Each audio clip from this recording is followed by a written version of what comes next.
Bismillahirrahmanirrahim. Assalamualaikum warahmatullahi wabarakatuh. Bismillah, alhamdulillah, wassalatu wassalamu ala rasulillah wa ala alihi wa sahbihi wa mawala. Alhamdulillah, rasa syukur yang paling dalam kepada Allah Subhanahu wa ta'ala atas pertemuan yang luar biasa ini, yang mudah-mudahan setiap langkah kita menuju kemari ada langkah yang Allah mudahkan ke surga nanti. Penghormatan kepada Bapak Ketua PBI, Masya Allah, saya kira beliau sangat sibuk tapi bisa sampai untuk mengkoordinir acara ini, memberikan kebersamaan. Dan Bapak sekalian yang kami hormati, Ustadz Syekh Al-Mukarram, Ustadz Ramadan yang kemarin memerintahkan saya untuk bertemu dengan Bapak sekalian.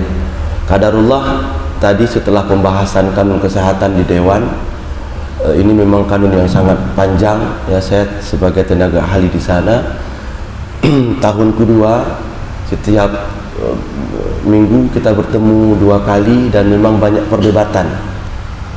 Apalagi hari ini dari pagi sampai sore, kebetulan saya juga ada waktu mengajar full.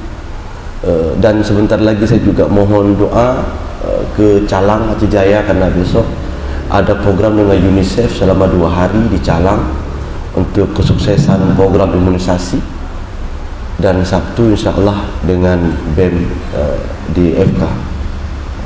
Saya pikir inilah yang bisa kita lakukan selagi kita bisa. Kebetulan Bapak sekalian, saya pernah diagnosis neoplasma tiroid, kanker pada tiroid. Sebenarnya bagi saya itu sangat pantang untuk bicara banyak, karena ketika bicara banyak itu akan mengganggu sel pita suara dan dia akan membesar. Dan ini adalah contohnya. Tapi saya coba paksa, karena bagi saya adalah apa yang bisa kita lakukan, apa persembahan terbaik kita di masa-masa yang Allah berikan kesempatan itu ada. Dan rupanya ketika itu menjadi sebuah kebiasaan, lama-lama kita akan mencandu kepada kebaikan. Kemarin kita diskusi tentang sebuah topik, saya digiring untuk bicara tentang rokok, karena memang bagi saya adalah pecandu rokok. Saya juga pecandu rokok dulu. Jadi ketika tahun 2006 saya divonis neoplasma tiroid, saat itu saya berjuang untuk berhenti merokok. Dan rupanya ayah saya pun adalah perokok. Jadi ketika waktu kecil, bapak saya sudah merokok sambil tidur dia merokok. Dan saya adalah anak yang tidur bersama dengan beliau. Saya merasakan bagaimana menjadi perokok pasif. Dan tahun 2006 Allah takdirkan saya neoplasma tiroid. Bapak saya mengalami kanker paru-paru. Minggu yang lalu beliau tepat 100 hari beliau meninggal dalam diagnosis terakhir kanker paru-paru. Sebenarnya bicara kematian, bukanlah rokok yang menyebabkan kematian, ya Pak, bukan rokok. Tapi yang paling mengerikan adalah ketika kita bertemu dengan Allah, Allah akan tanya, "Tsumma la tus'alunna yawma idzin 'anil na'im." Itu yang terbayang-bayang di pikiran saya. "Tsumma la tus'alunna yawma idzin 'anil na'im." Allah akan tanyakan tentang nikmat-nikmat yang telah diberikan kepada engkau. Kemana engkau berikan nikmat itu? Terbayang saya ketika paru-paru saya sehat, saya bertemu dengan Allah dengan paru-paru saya yang rusak. Lalu apa jawaban saya? Apa jawaban saya? Ketika hari-hari saya menghabiskan diri saya dengan kebiasaan merokok dan bertemu dengan Allah, Allah akan tanya itu. "Tsumma la tus'alunna yawma idzin 'anil na'im." Maka bagi saya juga melahirkan kanun KTR untuk Provinsi Aceh. Dan bagi saya ini adalah sebuah juang. Bapak-bapak sekalian, kalau kita melihat ada sebuah film namanya Sex, Lies and Cigarettes. Jadi kalau kita buka YouTube, ada sebuah film judulnya luar biasa, dan itu adalah sebuah film dokumentasi dari CNN. Wartawan CNN yang ketika dia melihat di negeri ini, di Sumatera Barat, ada anak kecil umurnya 7 tahun tapi dia menghabiskan 40 batang sehari. Aneh, 40 batang rokok dia habiskan sehari. Big question adalah, siapa yang mengajarkan dia merokok? Ini sempat heboh dunia, Pak. Bapak bisa cari di YouTube, judulnya Sex, Lies and Cigarettes. Itu langsung wartawan CNN datang ke rumah dia mencari tahu kenapa dia bisa merokok sampai dengan 40 batang. Apa yang terjadi padanya? Siapa yang mengajarkan dia? Tidak lain dan tidak bukan adalah orang tuanya. Imam Syafi'i mengatakan, al-aun madrasatul ula. Ya. Orang tua kita adalah madrasah pertama. Dan hari ini ketika anak-anak melihat orang tuanya merokok, dan di luar pula dia melihat rokok di mana-mana. Dan 60% pengguna narkoba berawal daripada rokok. Berawal daripada rokok. Saya teringat sebuah kisah yang luar biasa dari segi sains, Pak. Ini perlu menjadi penting. Dan saya berharap inilah yang kita ingat dalam pertemuan ini, Pak. Singkat. Rupanya, Pak, ketika sakaratul maut datang, saya hidupkan ini karena saya juga sedang sidang mahasiswa S2, saya penguji, sedang memantau saja. Ketika sakaratul maut, Pak, apa yang terjadi? Dalam keadaan sakaratul maut, otak kita sudah mati. Namanya kematian batang otak. Kematian batang otak. Di saat itu, pikiran kita tidak lagi bisa berfungsi. Kita tidak bisa lagi mengingat keluarga kita, bahkan diri kita pun sendiri. Tidak ada lagi. Karena memori kita sudah Allah matikan. Itulah yang disebut dengan kematian batang otak. Dan itu terjadi kepada semua orang yang sakaratul maut. Rupanya Allah sisakan alam bawah sadar. Di saat sakaratul maut, fikiran kita sudah mati, tetapi Allah masih menyisakan alam bawah sadar. Yang paling mengkhawatirkan adalah apa yang tertanam dalam alam bawah sadar. Di saat sakaratul maut dia akan muncul. Itulah kebiasaan yang kita lakukan setiap hari. Bayangkan, Pak, hari ini orang melakukan kebiasaan dengan jari, main game online atau apapun dia, dan itu dilakukan terus menerus. Ketika kita melakukan sesuatu yang enak, maka kita rindu lagi, mengulang lagi. Dan di saat enak itu keluarlah hormon namanya hormon dopamin, hormon yang membuat kita candu.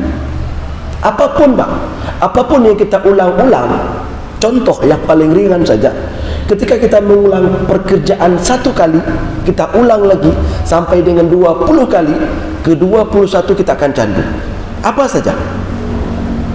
Tahajud pun begitu.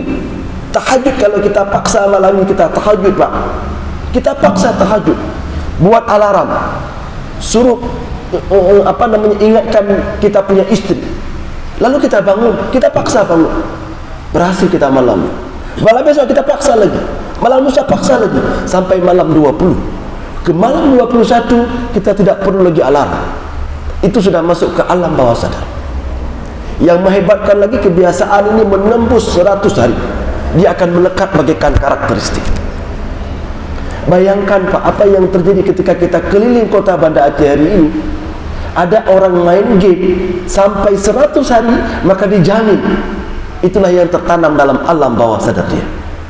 Dan informasi itulah yang nantinya akan menguap dia, terbayang pada sakaratul maut, dan dia ingat kapan lagi main game.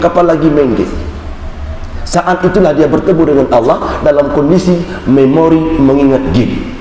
Ini yang paling mengkhawatirkan. Adakah musibah yang lebih berbahaya daripada su'ul khatimah? Adakah, Pak? Tidak ada. Kita hari ini boleh mendapatkan masalah apa saja.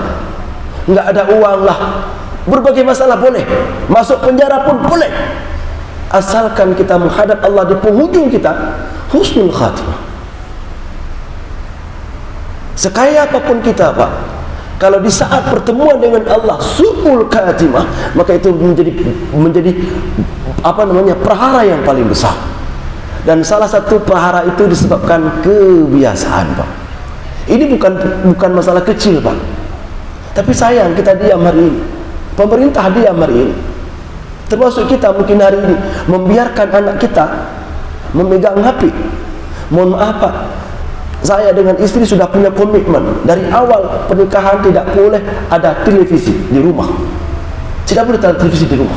Maka boleh jadi kalau saya pergi ke hotel Pak, nginap di hotel, mungkin awal-awal saya tahu Pak melihat TV.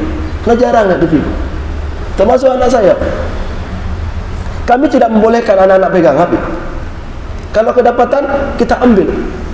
Jadi memang kalau kita berikan satu sekali saja enak bagi dia, itu akan muncul dopamin. Ingat Pak, dia akan muncul dopamin.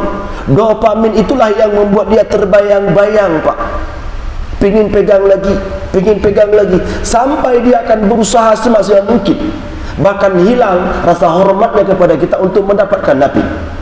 Dopamin itulah yang membahayakan Pak, sekaligus berita gembira pada kebiasaan-kebiasaan baik.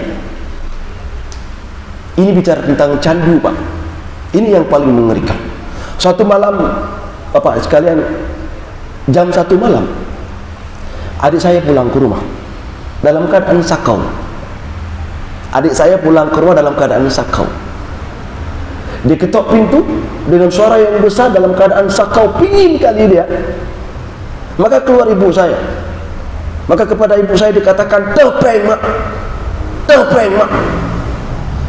Beberapa waktu yang lalu habis cincin ibu saya. Bapak saya pergi haji, habis lembu dijual hanya untuk sabun.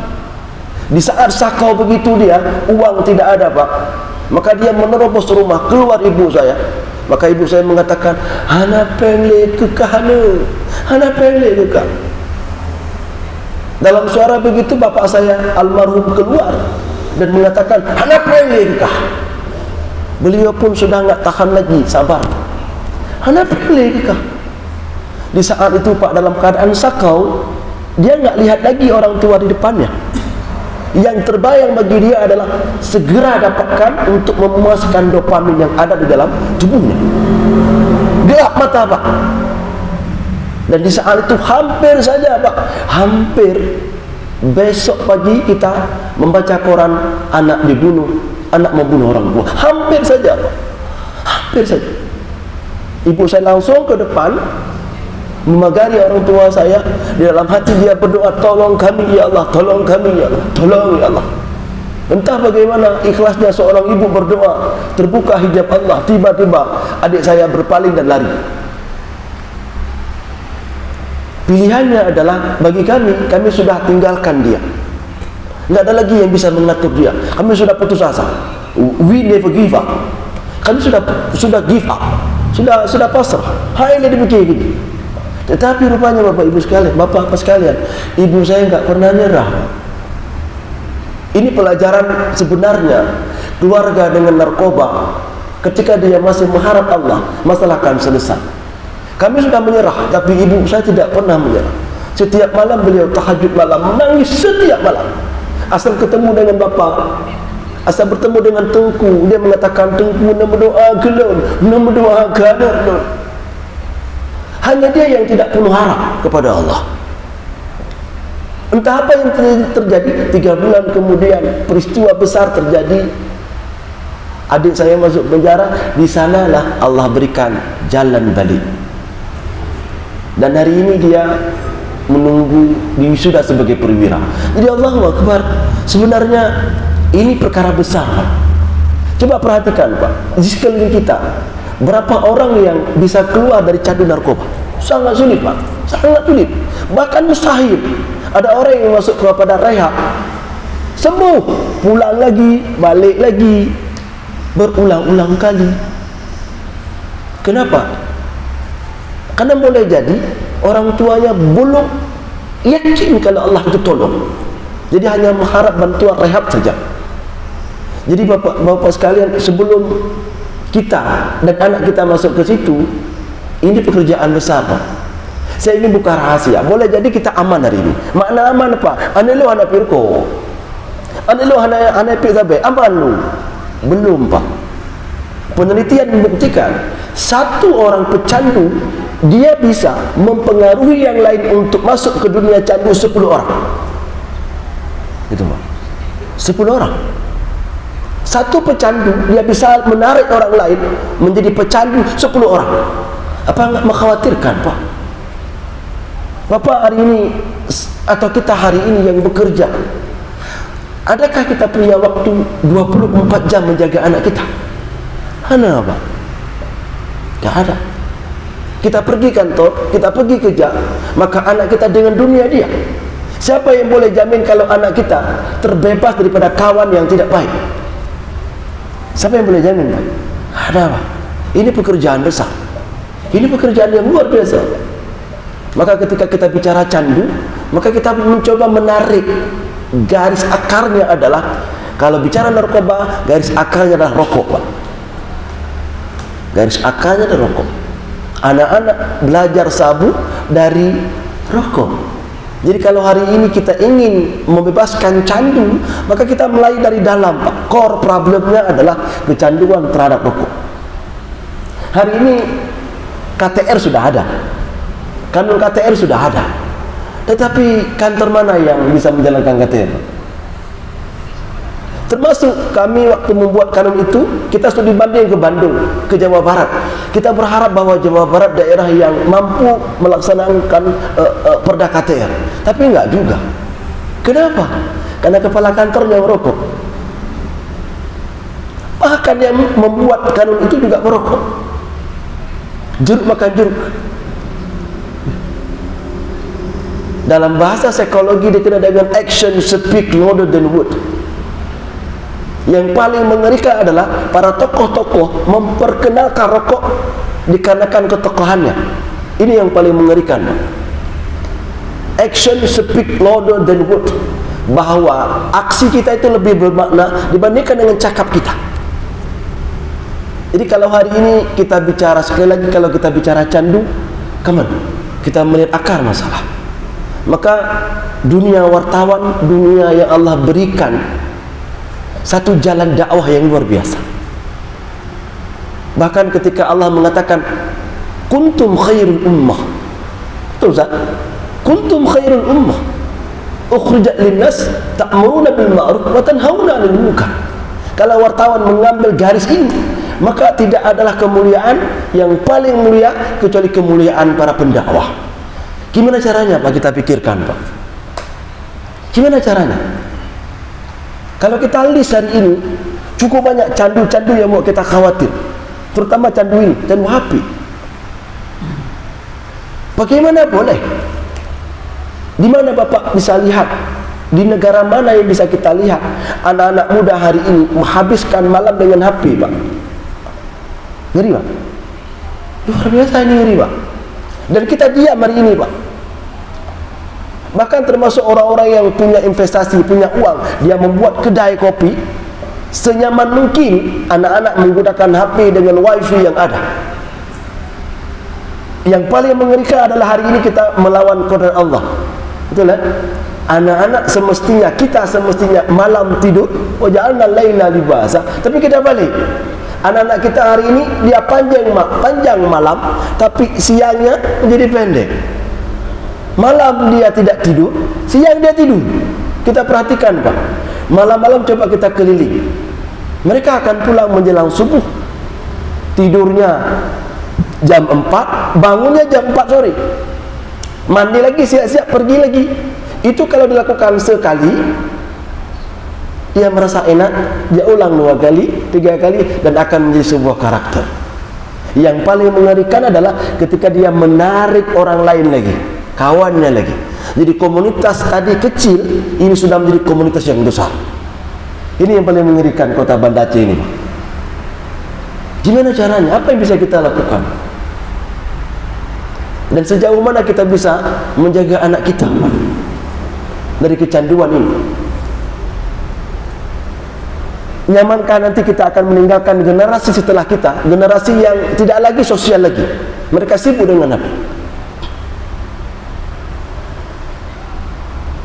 Apa yang bisa kita lakukan? Ayo, Pak, bergerak. Alhamdulillah hari ini kanun KTR sudah ada. Maka mudah-mudahan di kantor wartawan akan kita buat pertama di situ, bahwa kantor wartawan menjadi kantor yang bebas daripada asap rokok, menjadi contoh bagi yang lain. menjadi sesuatu yang dianggap orang ini contoh terbaik dan akan diikuti oleh orang lain. Kalau tidak, nonsen, Pak. Nonsen. Saya tahu bahwa tidak mudah untuk berhenti merokok, Pak. Tidak mudah untuk berhenti merokok. Tapi ada cara, Pak. Saya berhenti merokok ke-4 kali. Karena saya termasuk orang yang kalau merokok nggak bisa putus-putus, Pak. Langsung terus. Maka melepaskan dopamin, melepaskan candu itu nggak mudah. Contoh, Pak. Contoh, saya bersumpah nggak merokok lagi. Tiba-tiba entah kenapa ingat rokok, terbeli, Pak. Terbeli rokok. Ketika rokok sudah dipegang, baru teringat sumpah, bahwa sumpah saya tidak merokok. Saya buang ke dalam rawa-rawa. Tiba-tiba malam bangun ingat rokok. Cari, Pak. Cari ke dalam rawa-rawa. Nggak terpikir ada biawak, enggak. Itulah yang mengerikan dari candu ini. Terus berupaya untuk berhenti, nggak bisa berhenti. Tapi alhamdulillah saya punya istri yang memang kuat komitmennya, Pak. Bahkan dia mengatakan kalau dalam bahasa lain, don't touch me today if you smoke. Hanya dia malamnya minum pirkok. Tapi begitu, Pak. Jadi alhamdulillah Allah memberikan kepada saya seseorang yang sangat keras. Bahkan ketika pulang ke rumah, saya mesti sikat gigi dulu, Pak. Bersih baru bisa pulang ke rumah. Alhamdulillah, jalan sampai saya bisa berhenti merokok, dan harus berhenti merokok. Ini kelas mati baik. Pak bisa lihat, coba. Pak bisa lihat. Saya sudah pernah ditebas leher oleh dokter. Dia ambil jaringan itu, dan jaringan itu sangat ganas, Pak. Lagi-lagi sebenarnya kita tidak mempermasalahkan kematian dihubungkan dengan rokok. Yang kita takutkan adalah lagi-lagi pertanyaan, "Tsumma latus'alunna yawma idzin 'anil nar." Engkau akan dipertanyakan tentang nikmat-nikmat yang telah diberikan kepada engkau. Gimana caranya? Gimana caranya? Gimana caranya kita bisa berhenti dari kebiasaan ini, membentuk kebiasaan baru? Dan hari ini sulit kita mencari orang yang bebas daripada candu ini, Pak. Contoh, Pak, saya ingin bagi contoh. Suatu hari saya masuk ke toko sepatu dengan anak, ke toko tas dengan anak saya. Ketika masuk ke dalam, saya lihat yang jual sibuk dengan HP dia. Sibuk dengan HP. Sibuk dengan HP. Maka saya langsung pegang-pegang tas yang mau saya beli. Pegang tas ini, pegang tas ini, pegang tas ini. Tiba-tiba saya keluar. Anak saya bertanya, "Tidak jadi beli ya, Bi?" Saya mengatakan pada anak saya, "Tidak ada yang jual di sini, Nak. Tidak ada penjualnya, Nak. Itu bukan orang, itu kan penjualnya." Saya tunjuk kepada yang jual, itu bukan orang yang jual, itu patung. Dan hari ini kita saksikan, Pak. Kita pangkas rambut, ya pangkas rambut main apa? Ini luar biasa. Kita beli kebab, orang jual kebab taruh apa di dalam? Dia jualan kebab. Betul nggak, Pak? Ini paling mengerikan. Inilah kalau dia ulang-ulang, maka di saat sakaratul maut kita ulang lagi, dia akan ingat kepada HP itu. Ini yang paling mengerikan di dalam kebiasaan itu, Pak. Nah sekarang tugas kita bagaimana memutuskan rantai kebiasaan itu. Gimana caranya? Anak menunggu tampilan kita. Saya mendapatkan beberapa tip dari kawan-kawan di FK, di kedokteran. Ketika mereka pulang ke rumah, maka HP tidak ada di rumah. Mereka tahan tidak lagi gunakan HP. Memang sulit, karena kita sekarang kerja juga dengan HP, komunikasi dengan HP. Tapi anak kita tidak tahu. Kita ngaji pun pakai ini, anak kita nggak tahu kita ngaji pakai ini. Yang dia tahu, ayahnya pakai HP. Kenapa dia nggak boleh pakai HP? Betul nggak, Pak? Coba kita buat penelitian, apa sih keluhan terbesar hari ini orang tua kepada anak?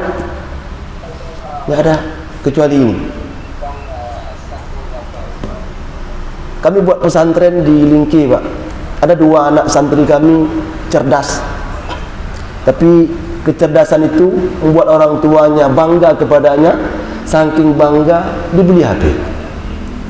Liburan pulang ke rumah dia, orang tuanya bangga pencapaian dia, sudah katakanlah sudah 20 juz, sedikit lagi, senang dia. Saking senangnya diberikan HP.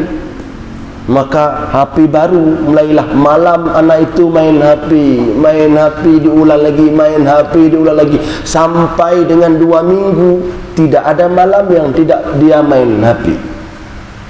Balik ke pesantren, 2 hari di pesantren dia minta pulang, dan sekarang dia gagal.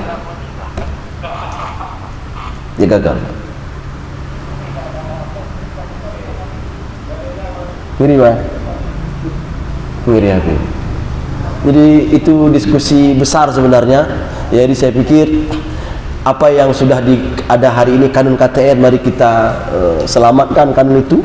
Mari kita bunyikan dia, mari kita buat dia berjaya di Aceh.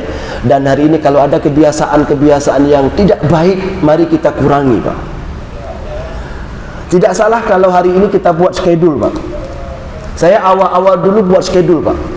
Membuat tabel dari tanggal 1 ke tanggal 30. Saya persis membuat diri saya seperti anak TK, Pak. Karena sulit untuk berubah, karena kebiasaan sudah melekat.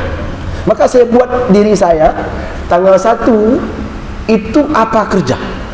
Saya mewajibkan, katakanlah misalnya salat jamaah, itu kita conteng, Pak. Conteng. Ada yang terlambat buat teh untuk diri sendiri. Salat sunat pun begitu, conteng. Kemudian kalau ada puasa pun begitu, sedekah pagi pun begitu. Jadi kita buat conteng, buat conteng, buat conteng, conteng. Nanti kita akan lihat perkembangan kita. Memang ini pekerjaan anak TK, tapi ini salah satu jalan membentuk sebuah kebiasaan. Sampai nanti kebiasaan-kebiasaan baik ini melekat seperti melekat kita dengan pakaian kita. Nggak nyaman kalau kita belum pakai baju. Begitu juga dengan kebiasaan baru yang nantinya akan mengkristal. Tapi dia nggak mudah, Pak. Terakhir, Pak, tidak mudah membuat perubahan.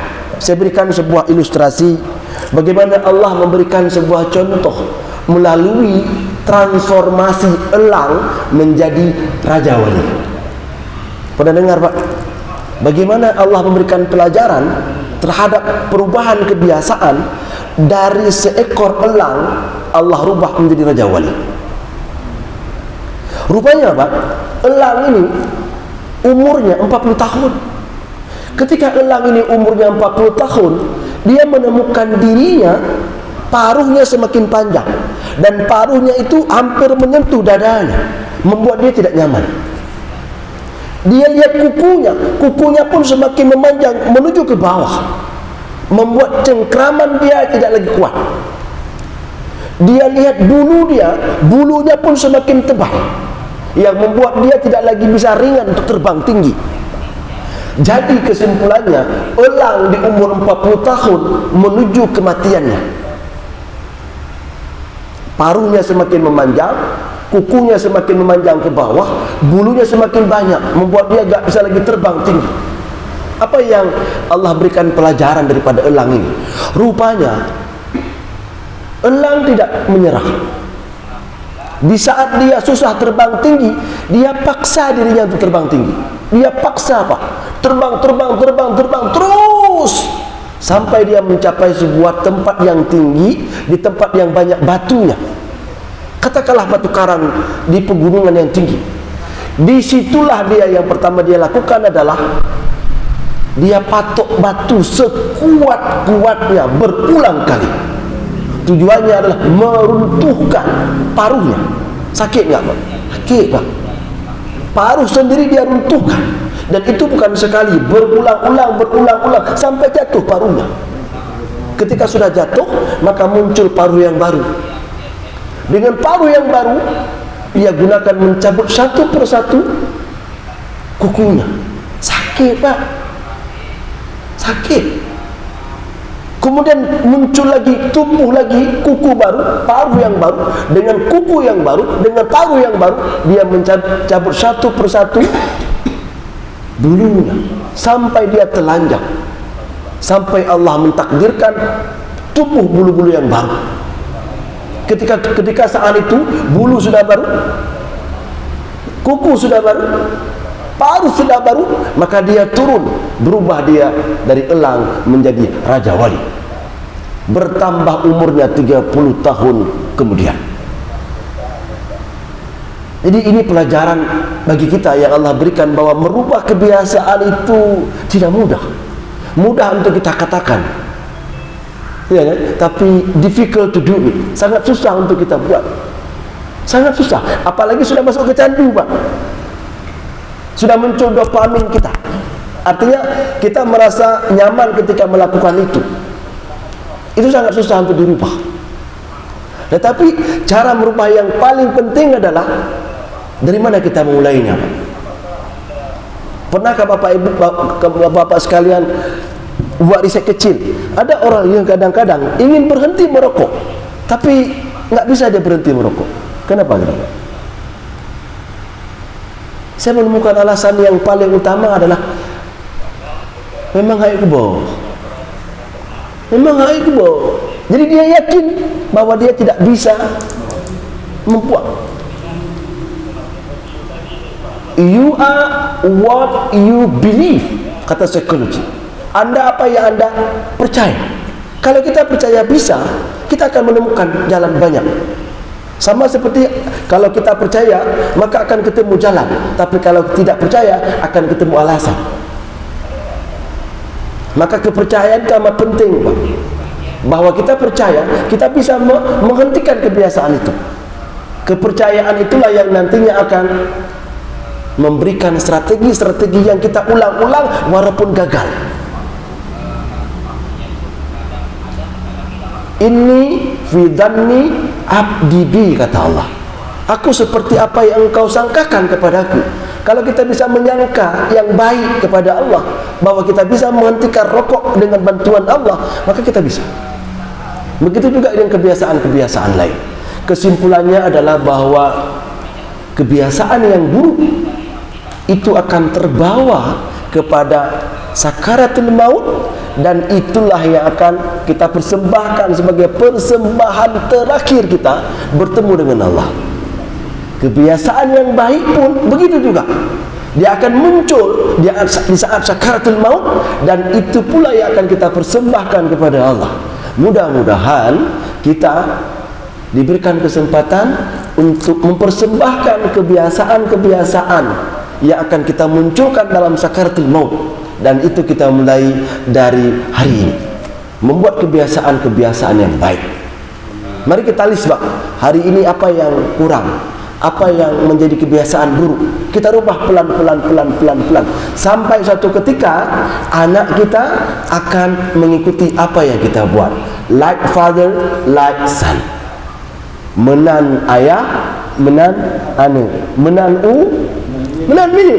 Like father, like son. Menan ayah, menan anu. Mudah-mudahan kita sebagai ayah-ayah bisa merapikan kebiasaan-kebiasaan baik, dan rupanya anak kita mengintip itu, Pak. Dia intip, Pak, apa yang kita buat. Sekali dia intip, 2 kali, 3 kali, apa yang dia lihat itu akan masuk dalam memori dia, dan dia akan mengulang itu. Sejarah akan diulang oleh anak kita. Jadi anak kita nanti akan melengkapi sejarah kita. Kalau hari ini kita membuat kebaikan-kebaikan dan menjadi sebuah kebiasaan, sejarah itu akan diulang lagi oleh anak kita dengan sejarah kebaikan-kebaikan yang lain lagi. Aku hadza wa astaghfiruka wa astaghfirullah. Demikian yang dapat saya sampaikan. Subhanakallahumma wa bihamdika asyhadu an la ilaha illa anta astaghfiruka wa atubu ilaik. Assalamualaikum warahmatullahi wabarakatuh.